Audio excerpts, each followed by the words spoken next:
Apa hukumnya seorang laki-laki menikahi dua orang perempuan bersaudara? Laki-laki ini awalnya menikahi kakaknya, dan selanjutnya si laki-laki ini menikahi adiknya juga. Sedangkan si laki-laki ini statusnya masih sah menjadi suami si kakaknya tadi. Baik, jadi ada adik kakak yang perempuan dinikahi oleh yang laki-laki ini, ya. Jadi dia menikahi kakaknya dulu, kemudian dia menikahi adiknya. Saya bacakan dulu sampai dengan tuntas. 1. Gimana hukum pernikahan tersebut? 2. Dan ketika si kakak perempuan tadi sudah punya anak, apakah status anak ini seperti anak di luar nikah atau bagaimana? Baik, jika anaknya perempuan dan anak ini mau menikah, yang berhak menjadi wali nikahnya bapaknya atau siapa? Baik, jadi saya petakan berdasarkan pertanyaan ini. Maka yang pertama adalah bagaimana hukumnya menikahi dua bersaudara kandung sekaligus, ya. Kakak dengan adiknya langsung dinikahi. Kemudian yang kedua, jika si kakaknya kemudian memiliki anak, ya, mengandung, melahirkan, punya anak, status anaknya bagaimana?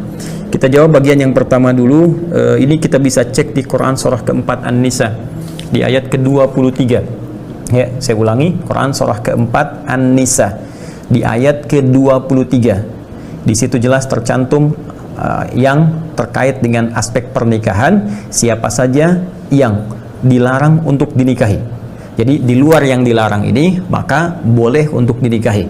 Nah, ini yang menarik dari Al-Quran, metodologinya. Allah Subhanahu wa Ta'ala, ya, ketika ingin menghalalkan sesuatu, terkadang langsung disebutkan kalimat halal atau menunjukkan yang haram untuk memberikan kesan bahwa selain yang haram ini itu boleh.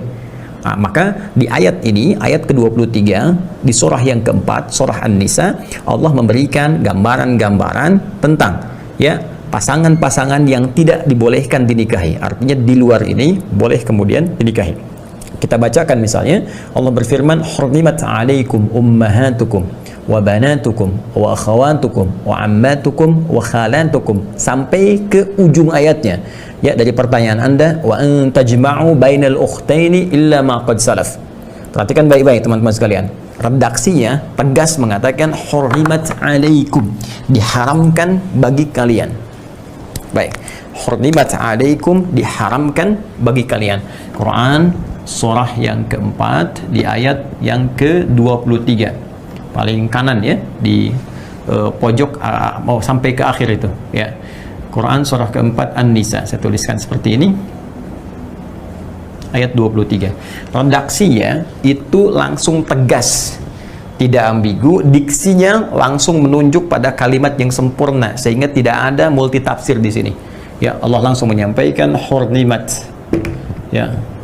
Bahkan kalimatnya menggunakan bentuk pasif, ya, fi'il madhi majhul, ya, karena subjeknya sudah diketahui yaitu Allah Subhanahu wa Ta'ala, hanya ingin memberikan kesan penegasan, ya. Jadi Allah tidak mengatakan haramallahu, tapi langsung menegaskan hurrimat. Allah tidak mengatakan Allah mengharamkan, tapi langsung menunjukkan sifat tegas menggunakan, ya, bentuk pasif, diharamkan, untuk menunjukkan kuatnya unsur keharaman ini.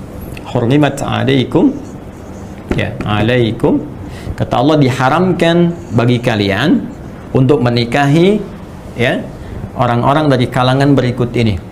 Ya, pertama Allah sampaikan ummahatukum, ya, hurrimat 'alaikum ummahatukum, ibu-ibu kalian, ya, ibu kalian. Ya, jadi tidak boleh anak menikahi ibundanya, ya, yang terjadi seperti kisah-kisah misalnya yang tersebar di kultur-kultur, cerita-cerita dan sebagainya, ya, ada maling kundang, ada macam-macam, ada tangkuban perahu yang pengen nikahi ibunya, kisahnya demikian kan pada waktu itu. Nah, ini cukup contoh bagi kita untuk mengatakan kisah-kisah yang dimaksudkan dilarang, tidak diperkenankan, haram hukumnya, ya. Wa akhawatukum, kemudian ada saudara-saudara perempuan kalian, ya.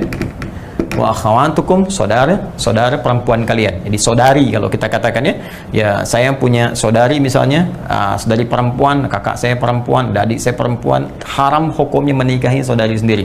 Oke? Okay? 2. Kemudian yang ketiga, hurrimat 'alaikum ummahatukum wa akhawatukum wa ammatukum, ya, ammatukum, bibi kalian dari ayah, ya, berarti adiknya ayah, gitu kan? Bibi, ya, bibi dari ayah, ya. Wa khalatukum, kemudian bibi dari ibu, ya, sama saja khalatukum. Jadi ada bibi dari ayah, bibi dari ibu, ya. Sampai nanti ke ujungnya ditemukan secara cepat saja, ya. Nanti di ujungnya ada kalimat penutupnya sebelum akhir ditutup dengan ampunan Allah Subhanahu wa taala. Allah sampaikan wa antajma'u bainal ukhtaini wa antajma'u, ya, wa antajma'u bainal ukhtaini. Ini dalil yang terkait dengan pertanyaan Anda. Illa ma qad salaf. Bainal ukhtaini illa ma qad salaf. Sebelum masa Islam, sebelum turun syariat ini kemudian dibimbing untuk bertobat, ya. Perhatikan kalimatnya. Wa antajma'u bainal ukhtaini, dan engkau menikahi, mengumpulkan sekaligus bainal ukhtaini, dua saudari. Ya, seperti pertanyaan Anda. Jadi kalau Anda bertanya bagaimana hukumnya kemudian menikahi dua saudari sekaligus, maka langsung Allah yang menjawab. Langsung Allah yang menurunkan ayatnya. Allah menegaskan sifat hukumnya. Ya, kata Allah, hurrimat 'alaikum, maka haram hukumnya menikahi dua saudari kandung sekaligus. Ya deh, menikahi dua saudari kandung sekaligus. Pertanyaan-pertanyaan yang disampaikan dari jawaban-jawaban yang ditampilkan oleh Al-Quran dulu pernah terjadi.